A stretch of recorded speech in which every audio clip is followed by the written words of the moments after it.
Respected our honorable chief guest, principal, teachers, and all my dear friends.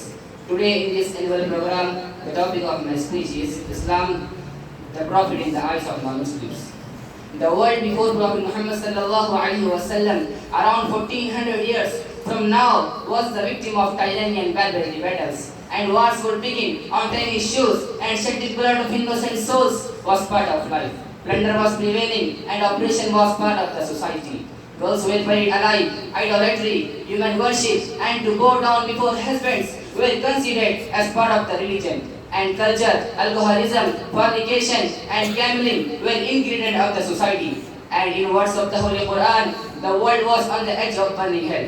And then acknowledging Allah subhanahu wa ta'ala said, the Prophet Muhammad sallallahu alaihi wasallam with the truth as a giver of glad tidings and a warner to all peoples, Arab and non-Arab, white and black, to call them to the worship of Allah alone and reject polytheism and disbelief. Allah has said, and we have not sent you, O Muhammad sallallahu alaihi wasallam, except as a gift of glad tidings and a warner to all mankind. It is obligatory to obey the Prophet Muhammad sallallahu alaihi wasallam in everything that he has commanded us and avoid everything that he has forbidden and rejected. Because he is one who brings information from Allah subhanahu wa ta'ala, and Allah has commanded that we obey him. Allah subhanahu wa ta'ala said in the Holy Quran, Surah Al-Hashr, verse number 7, وَمَا آتَاكُمُ الرَّسُولُ فَخُذُوهُ وَمَا نَهَاكُمْ عَنْهُ فَانْتَهُوا. And whatsoever the Messenger Muhammad gives you, take it, and whatsoever he forbids you, abstain from it. Prophet Muhammad sallallahu alaihi wasallam is the last prophet. There will be no prophet after you. Allah subhanahu wa ta'ala said in the Holy Quran, Surah Al-Ahzab, verse number 14. ما كان محمد أبا أحد من رجالكم ولكن رسول الله وخاتم النبيين وكان الله بكل شيء عليما. Allah said, Muhammad is not the father of any of your men, but he is the messenger of Allah subhanahu wa ta'ala, and seal of the prophets, and ever is Allah of all this knowledge of everything. The history is that the success behind every nation in this world in the hereafter is in the acceptance of the respective prophets and messengers. Thus, Prophet Muhammad sallallahu alaihi wasallam, being the last messenger and prophet, it is obligatory for us to follow his footsteps to be successful in both the worlds. The most important aspects of our Prophet's personality is his noble character. The Messenger of Allah subhanahu wa ta'ala has commanded us to foster excellent character. He is noble, it is Adam. And it becomes clear that the character beautiful flower bucket. Even non-Muslims were the witness of his good character. Before the advent of Islam, Allah subhanahu wa ta'ala has also given the witness of the Prophet's character. Allah subhanahu wa ta'ala said in the Holy Quran, Surah Al-Qalam, verse number 4, وَإِنَّكَ لَعَلَىٰ خُلُقٍ عَظِيمٍ. And verily, you, O Muhammad sallallahu alayhi wa sallam, are an exalted and standard of the character. Standard of the character. Allah subhanahu wa ta'ala. Standard of the character. The history is that the success, even non-Muslim philosophers, scholars, and the great people views about Prophet Muhammad sallallahu alaihi wasallam. Lane Poole said, he was the most faithful protector. Those he protected, those who saw him, loved him, they who described him would say, I have never seen his like before or after. And Mahatma Gandhi said, I wanted to know the best of the life, one who holds today, and one who put it so over the hearts of millions of mankind. At last, I pray to Allah subhanahu wa ta'ala, may Allah bestow us all with these qualities. Ameen. Wassalamu alaikum wa rahmatullahi wa barakatuh.